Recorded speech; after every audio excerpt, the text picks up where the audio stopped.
আমি আপনাদেরকে যে কথাটা বলছিলাম এই রুটতেই জেলা প্রশাসকের কার্যালয়, জেলা প্রশাসকের বাসভবন, তার পাশেই কেন্দ্রীয় পুলিশ লাইন। এইটা হলো জেলখানা রোড। এই জেলখানার এই যে ট্রাং রুটটা দেখতে পাচ্ছেন, এটা শত শত বছরের ঢাকা চট্টগ্রাম ট্রাং রুট।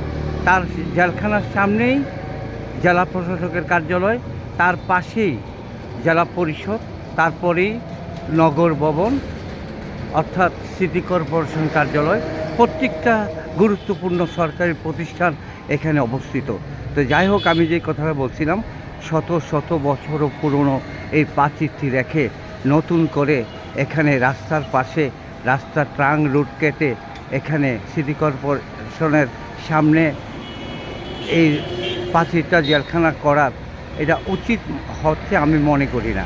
কারণ এই রুটটাই সড়ক ভবনের অর্থাৎ রোডসের, আর জেলখানাও সরকারি, এই রাস্তাও সরকারি, সিটি কর্পোরেশন সরকারি।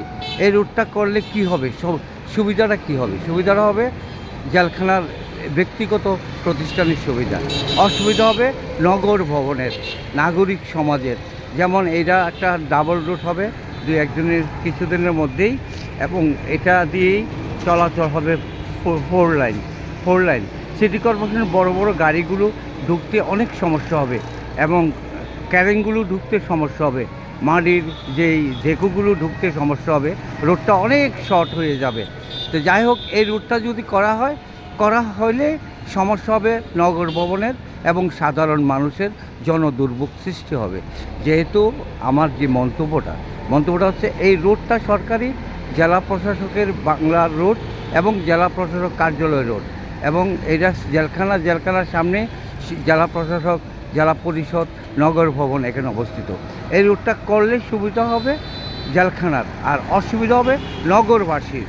তবে যাই হোক, আমি এটা বলবো, যেহেতু উভয় প্রতিষ্ঠান সরকারি, তবে সংশ্লিষ্ট কর্তৃপক্ষ যারা, এটা যোগাযোগ মন্ত্রণালয়ের অধীনে এবং এটা স্বরাষ্ট্র মন্ত্রণালয়ের অধীনে, সকল মন্ত্রণালয়ের প্রতিনিধি জেলা প্রশাসক মহোদয়।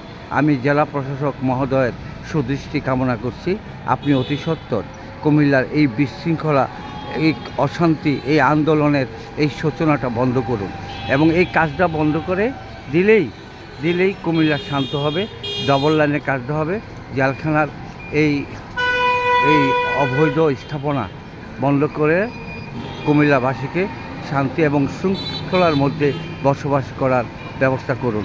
এবং এই রাস্তা আপনার বাসভবনের রাস্তা, এই রাস্তাও শর্ট হচ্ছে, এখানে প্রতিনিয়তই যানজট লেগে থাকে। মাননীয় জেলা প্রশাসক, আপনি ভালো করে জানেন, আপনার সুদৃষ্টি কামনা করছি। আমি বাস্তব সত্যের সন্ধানে বাস্তব কথারই আমি তুলে ধরলাম একজন সাংস্কৃতিক কর্মী হিসেবে, একজন নাট্যকর্মী হিসেবে। আপনি আমাদের অভিভাবক, আপনার সুদৃষ্টি কামনা করছি। আপনি সকল মন্ত্রণালয়ের প্রতিনিধি, আপনি আমাদের মাননীয় জেলা প্রশাসক মহোদয়, আপনি হস্তক্ষেপ করলেই এই সমস্যাটার সমাধান হবে। জেলখানার কোনো সমস্যা হবে না এই প্রাচীরটা না করলে। প্রচুর, বাংলাদেশে সবচেয়ে বড় জেলখানা কুমিল্লা, এবং জানেন ত্রিপুরার স্টেটের শত শত বছরের পুরনো এই জেলখানার মধ্যে আদৌ পর্যন্ত কোনো সমস্যা সৃষ্টি হয় নাই। আজকে যে এই সীমানা প্রাচীর নির্মাণ করতে গিয়ে যে সমস্যা সৃষ্টি হয়েছে, আপনি কুমিল্লাবাসীর একমাত্র প্রতিনিধি, অভিভাবক, আপনি এটা সমাধান করে কুমিল্লাবাসীকে শান্তিতে বসবাস করার এবং আন্দোলনের পথ থেকে সুশীল সমাজ, গণ জাগরণকে এবং নাগরিক সমাজকে শান্তি শৃঙ্খলার মধ্যে ফিরিয়ে আনুন। এই উদাত্ত আহ্বান জানিয়ে আমার বক্তব্য শেষ করলাম। আল্লাহ হাফেজ।